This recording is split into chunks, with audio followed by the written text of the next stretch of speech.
Assalamualaikum warahmatullahi wabarakatuh. Perkenalkan, nama saya Hanesa Trihandemon dengan NIM 24370142.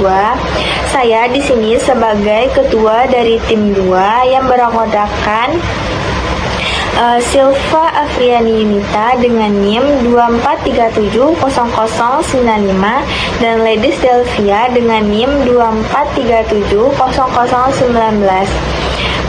Tim kami mengangkat tema, yaitu temanya permintaan. Jadi kelompok kami telah menyimpulkan beberapa strategi dalam menyelesaikan proyek ini. Yang pertama yaitu ada solusi atau survei kuesioner. Yang kedua analisis data penjualan. Yang ketiga itu melakukan forum grup diskusi. Yang keempat observasi pasar. Yang kelima media sosial dan ulasan media. Yang keenam analisis kompetitor. Yang ketujuh ada tren pasar, dan kedelapan testing produk. Baiklah, itu strategi dari kelompok kami dalam menyelesaikan proyek ini. Kemudian setelah ini kami akan menampilkan beberapa materi yang akan kami bahas tentang permintaan. Berikut materinya.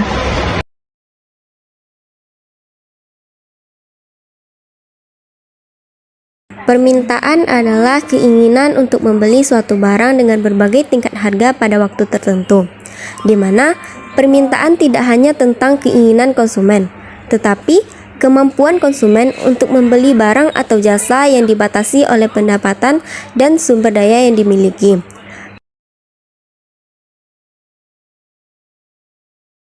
Hukum permintaan. 1. Ketika harga naik, maka permintaan akan turun.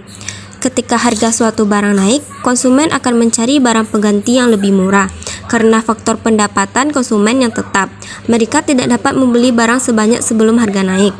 Kedua, ketika harga turun, maka permintaan akan naik. Turunnya harga suatu barang menjadi lebih menarik.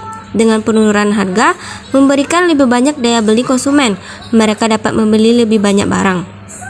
Contohnya, jika harga melon turun, melon yang harganya turun pun akan banyak yang akan membeli melon karena mereka mendapat lebih banyak melon dengan uang yang sama.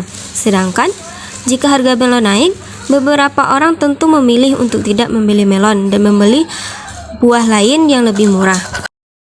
Faktor yang mempengaruhi permintaan. Pertama ada harga barang dan jasa. Hubungan antara harga barang dan jasa dengan permintaan biasanya bersifat terbalik.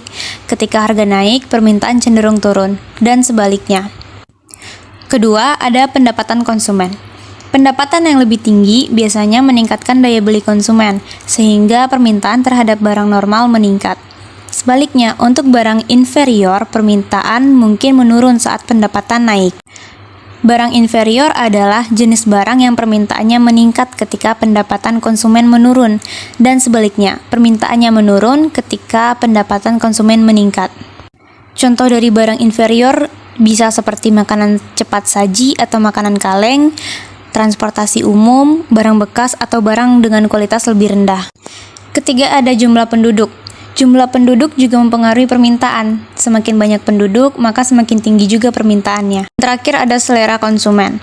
Perubahan dalam selera atau preferensi konsumen dapat mempengaruhi permintaan, misalnya tren atau kampanye pemasaran. Jenis-jenis permintaan. Pertama adalah permintaan absolut. Permintaan absolut ini merujuk pada jumlah total barang atau jasa yang akan dibeli oleh konsumen pada tingkat harga tertentu, tanpa mempertimbangkan kemampuan atau kemauan mereka untuk membeli. Ini adalah permintaan yang ideal dan dapat terjadi dalam kondisi pasar yang sempurna. Kedua, ada permintaan potensial. Permintaan potensial adalah jumlah barang atau jasa yang mungkin akan dibeli oleh konsumen jika semua faktor yang mendukung permintaan seperti harga, pendapatan, dan preferensi berada dalam kondisi yang menguntungkan. Permintaan ini mencerminkan potensi pasar yang ada tetapi belum terwujud. Dan terakhir adalah jenis permintaan efektif.